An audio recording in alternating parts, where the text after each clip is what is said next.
I've probably watched that movie more than any other film. What does that movie mean to you? Well, the thing that it means to me is it's one of the most audacious films I've ever seen because it is a deeply detailed. Some films end when the lights come up in the cinema, but others stay with us for an entire lifetime.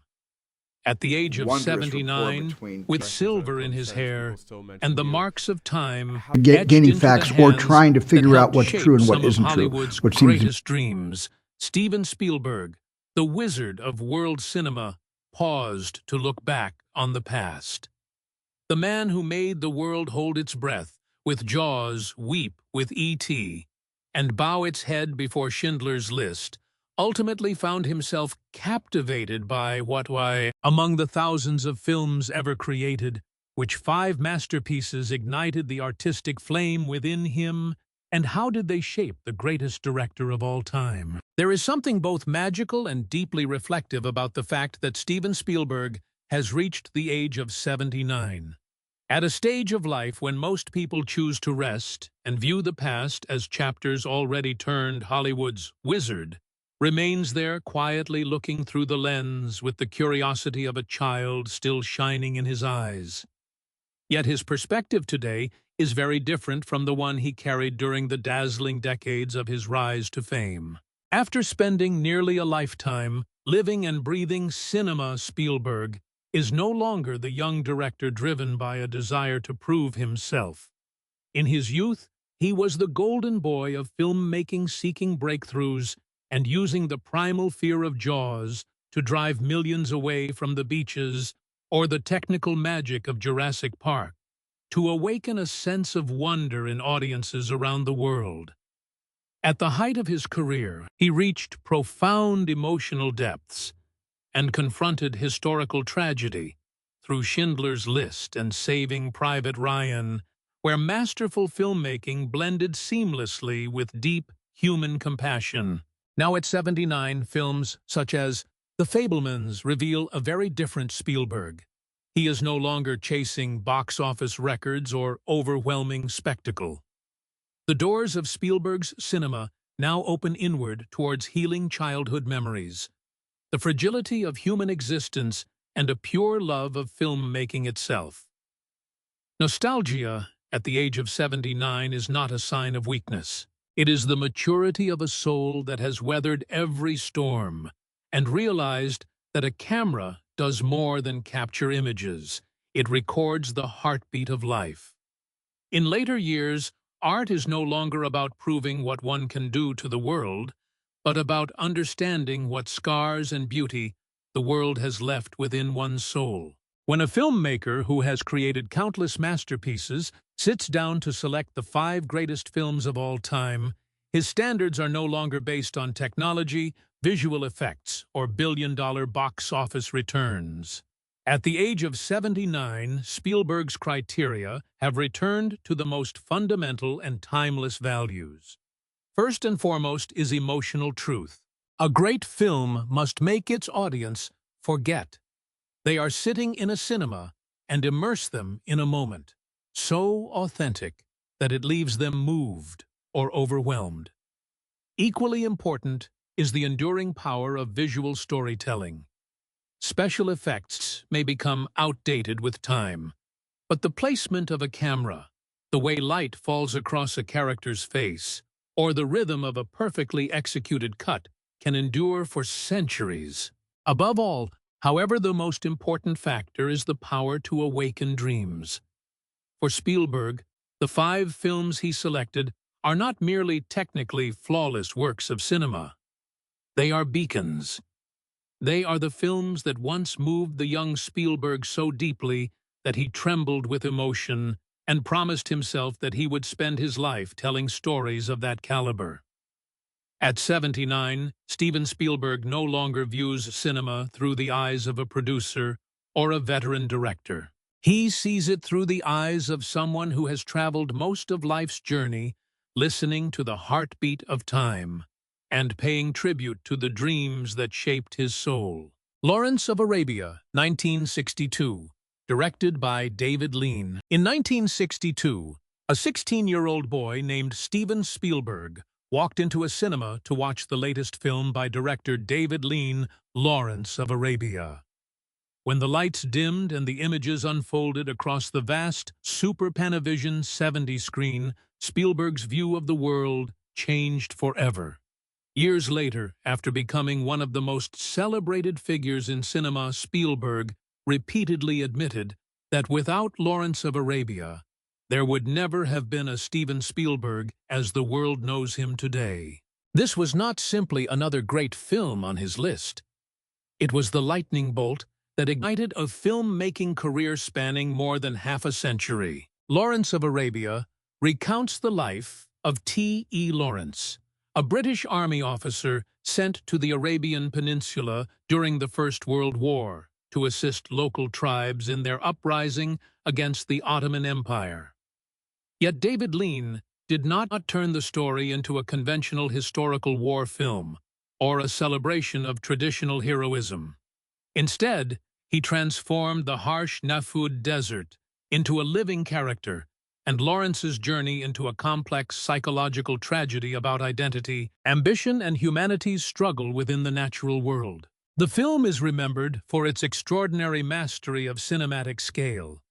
At a time when CGI and computer-generated effects did not exist, David Lean and cinematographer Freddie Young brought the entire production to the scorching deserts of Jordan, Spain, and Morocco. They patiently waited for hours to capture the perfect sunrise over the dunes or the shimmering mirages created by the desert heat.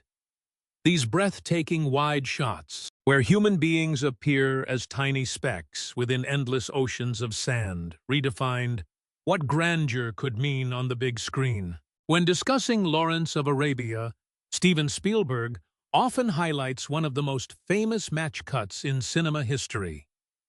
Lawrence extinguishes a burning match, and in the very next instant, the image cuts directly to the blazing sun rising above the desert horizon. That transition lasts less than a second, yet it contains the limitless power of cinematic language. For the young Spielberg, it revealed that a camera was not merely a tool for recording action, but a means of creating poetic associations, linking a small, personal moment to the vastness of the universe itself. This philosophy of using images to replace thousands of words would become one of the defining principles of Spielberg's own filmmaking, from the first appearance of the shark in Jaws to the unforgettable image of a bicycle flying across the moon in E.T. Beyond its visual grandeur, what Spielberg reveres most about Lawrence of Arabia at the age of 79 is the way the film explores the depths of its protagonist's inner life. Peter O'Toole delivered a remarkable performance as T.E. Lawrence, a man torn between two worlds, both proud and profoundly lonely, yearning to be a savior, while simultaneously horrified by the violence lurking within himself. Spielberg has often noted that many epic films of that era unintentionally lost sight of the human element behind their massive spectacles. David Lean was different. He compelled audiences to look deeply into Peter O'Toole's piercing blue eyes and witness every fracture within the character's soul. This lesson, the balance between the immense scale of a setting and the intimate fragility of human emotion, became a guiding principle for Spielberg when creating Jurassic Park: Schindler's List and Saving Private Ryan. Even at 79, Steven Spielberg still revisits Lawrence of Arabia whenever he prepares to embark on a new film project. He regards the movie as a wake-up call, a gold standard that reminds him why he fell in love with cinema and how high the art form can truly reach. Lawrence of Arabia not only won 7 Academy Awards, including Best Picture and Best Director, but has also become a living legacy. For Spielberg, David Lean's masterpiece represents the purest expression of cinematic magic, a film with the grandeur of an eternal classic and the sensitivity to touch the deepest corners of the human heart. Citizen Kane, 1941, directed by Orson Welles. If Lawrence of Arabia was the lightning strike, that ignited Steven Spielberg's love for cinema, then Citizen Kane was the ultimate textbook that taught him how to wield the language of the camera. Released in 1941 by Orson Welles, a prodigious artistic talent, who was only 25 years old. At the time, the film shattered nearly every conventional filmmaking rule in Hollywood and ushered in a completely new era for the art of cinema. For Spielberg, at 79, Citizen Kane is not merely a historical milestone, it is an eternal monument to boundless creativity and the courage to break every mold. In the 1940s, Hollywood films were largely shot at eye level using flat lighting and static camera angles designed primarily to support dialogue. Orson Welles, together with the brilliant cinematographer Greg Toland, transformed Citizen Kane into a daring cinematic laboratory. The film's greatest innovation was its use of deep focus photography. For the first time, audiences could see every detail in the foreground, middle ground, and background sharply in focus within a single frame. From this technique, Spielberg learned an invaluable lesson. A story can be told across multiple layers of space simultaneously without relying on constant cuts. Welles also went so far as to cut holes in studio floors, so cameras could be placed near ground level and angled upward toward Charles Foster Kane, creating a sense of immense power and arrogance while simultaneously conveying loneliness and psychological pressure. By making full use of stark contrasts between light and shadow, influenced by German Expressionism, the film cast darkness across characters' faces, visually reflecting their moral decay and inner mysteries. Beyond its technical achievements, Citizen Kane shocked audiences with a narrative structure far ahead of its time. Rather than telling a man's life story chronologically, from birth to death, the film begins with the death of Charles Foster Kane and his mysterious final word, Rosebud. From there, the story unfolds as a psychological investigation through the accounts of 5 different people, each holding a fragment of the truth about Kane, yet none truly understanding him. Spielberg has often expressed admiration for how Welles sustained suspense and psychological depth through this fragmented storytelling approach. It taught him that a great story is not about revealing everything, but about leaving enough silence and mystery for audiences to search for answers themselves. What has allowed Citizen Kane to retain its status as a masterpiece for more than 8 decades is its timeless exploration of success, power, and the cost of loneliness. Charles Foster Kane possesses everything a person could dream. Dream of Wells, the magnificent Xanadu estate media, influence and political power. Yet he dies utterly alone. Kane's tragedy lies in spending his life accumulating possessions to fill an emotional void, While the thing he truly longed for was the happy childhood that had been taken from him, symbolized by the sled named Rosebud. The film's ability to expose the pain hidden beneath the glittering surface of power profoundly influenced Spielberg's own filmmaking philosophy. Traces of Kane's tragedy can be seen in the way Spielberg portrays complex characters, from the industrialist Oskar Schindler in Schindler's List to the isolated president in Lincoln. Looking back on Citizen Kane at 79, Spielberg sees it not only as an extraordinary film, but also as a testament to artistic courage. Orson Welles created a masterpiece, despite having no prior experience directing a feature film, largely because he was not constrained by outdated rules. For Spielberg, Citizen Kane is a guiding torch. It reminds him and every generation of filmmakers that follows that cinema is an independent art form with limitless expressive power, and that a truly great film must be the perfect fusion of masterful technique, groundbreaking visual storytelling, and a heart capable of understanding the deepest tragedies of the human condition. The Searchers, 1956, directed by John Ford. If technical craftsmanship was shaped by classic cinema and visual ambition was ignited by grand cinematic landscapes, then it was the Western genre, epitomized by The Searchers, that laid the foundation for Steven Spielberg's philosophy of visual staging. John Ford did far more than create a conventional Western. He elevated a popular entertainment genre into a psychologically rich epic, transforming the barren landscapes of Monument Valley into a stage for profound human tragedy. The film follows Ethan Edwards, a Civil War veteran, portrayed by John Wayne, who embarks on a years-long quest to rescue his niece after she is abducted by a Native American tribe. Yet what elevates The Searchers into a timeless masterpiece is not its pursuit-driven plot, but its deeply symbolic visual language and its unsettlingly complex characterization. Ethan Edwards is not a traditional Hollywood hero. He is a man consumed by hatred, prejudice, and resentment, driven not only by familial love, but also by a dark psychological force lurking within him.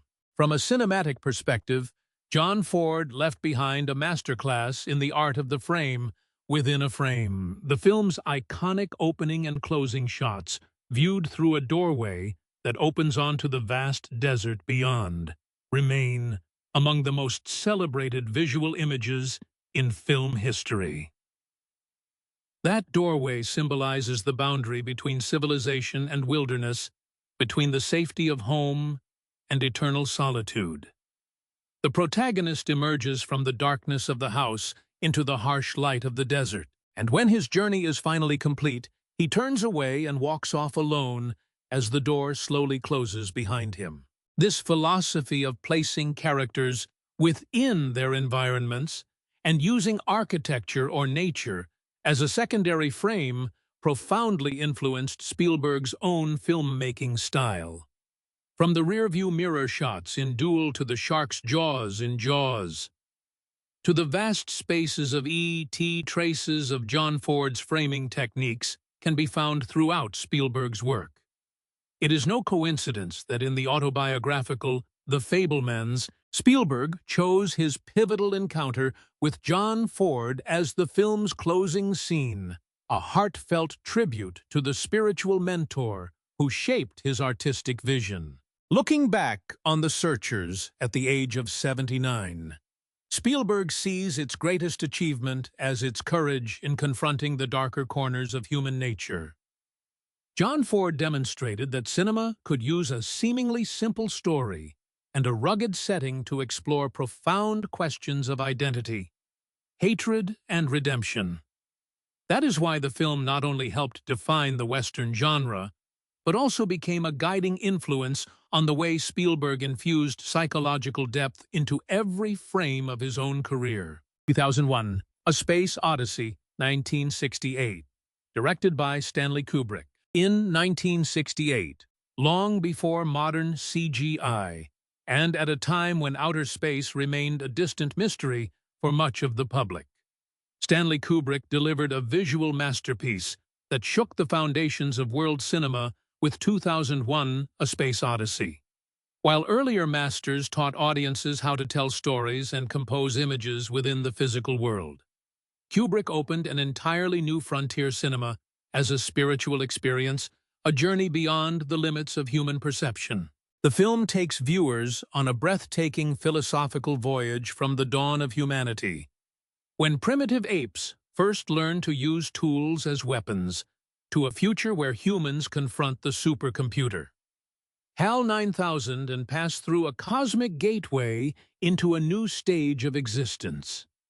Kubrick made no effort to explain everything through dialogue. Instead, he stripped dialogue to a minimum, allowing the infinite silence of space, the timeless compositions of Johann Strauss and Richard Strauss, and groundbreaking visual effects to take center stage. Even more than half a century later, those achievements continue to inspire awe among filmmakers. The moment when a primitive ape throws a bone into the air and it transforms into a spacecraft soaring through space remains one of the greatest match cuts in cinematic history. In a fraction of a second, Kubrick condensed the entire story of human technological evolution into a single visual transition. That cut had a profound impact on the young Spielberg, teaching him a priceless lesson. The greatest power of cinema lies in association and in its ability to awaken limitless imagination within the audience. 2001, A Space Odyssey ignited Spielberg's lifelong passion for science fiction and reinforced his belief in the genre's artistic potential.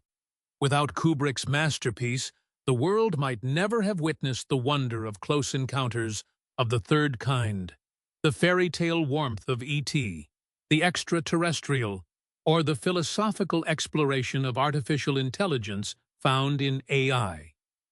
Artificial intelligence, a project Kubrick himself entrusted to Spielberg before his death.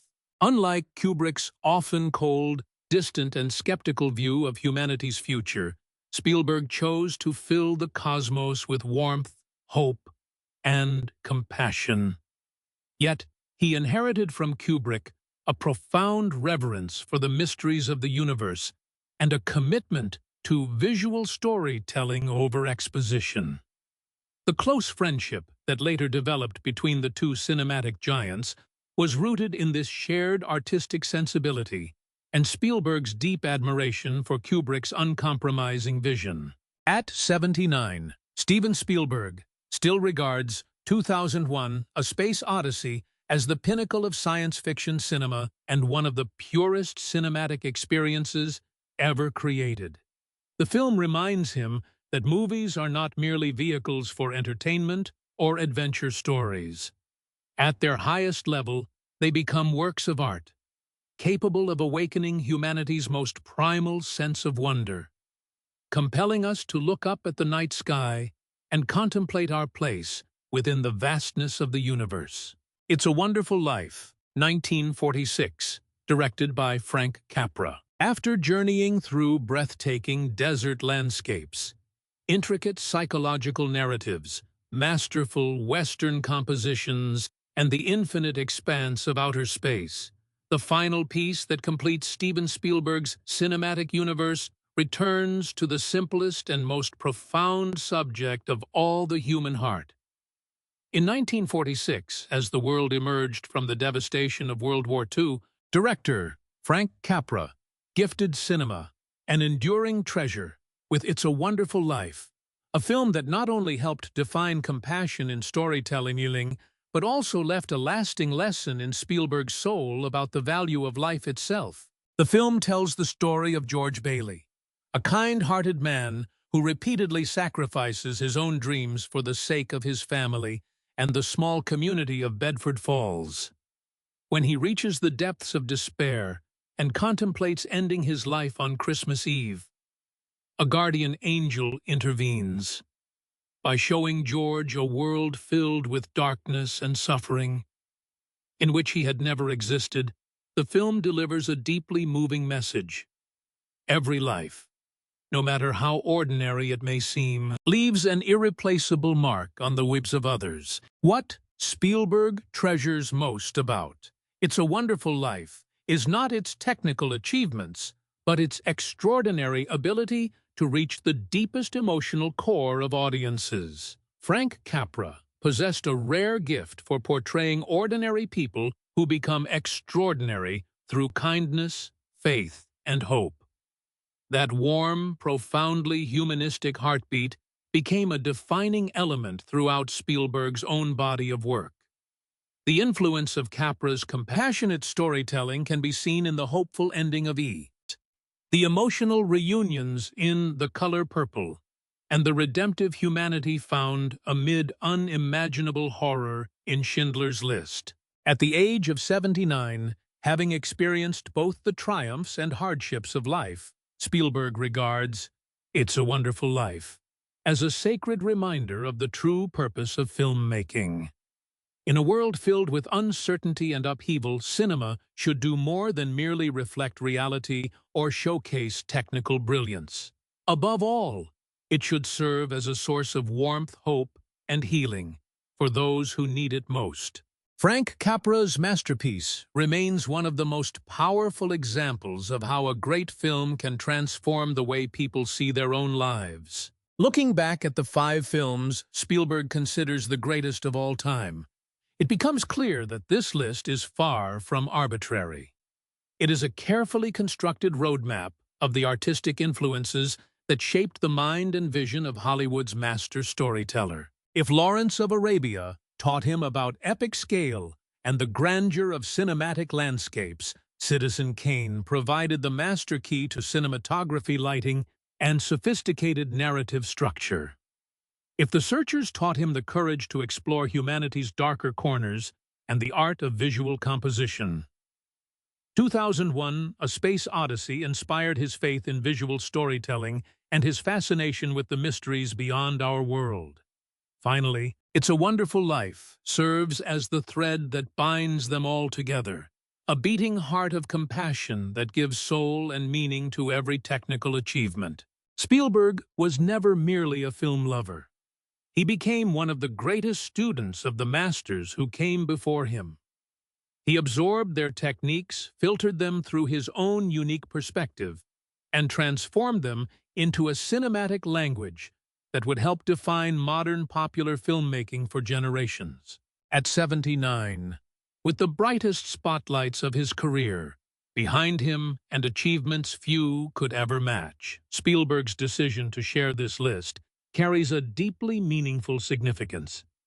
It is not simply an expression of gratitude toward the cinematic beacons that guided him as a young dreamer. It is also a legacy passed on to future generations of filmmakers. The greatness of a film is never measured solely by box office revenue or awards that eventually gather dust. The enduring value of cinema lies in its ability to transcend time, live on within the hearts of audiences, and continue inspiring new dreams long after its release. Just as these 5 classics helped create Steven Spielberg his own masterpieces, Jaws, E.T. Jurassic Park, and Schindler's List, are now nurturing the imaginations of future artists. And perhaps that is the greatest miracle cinema can offer the world.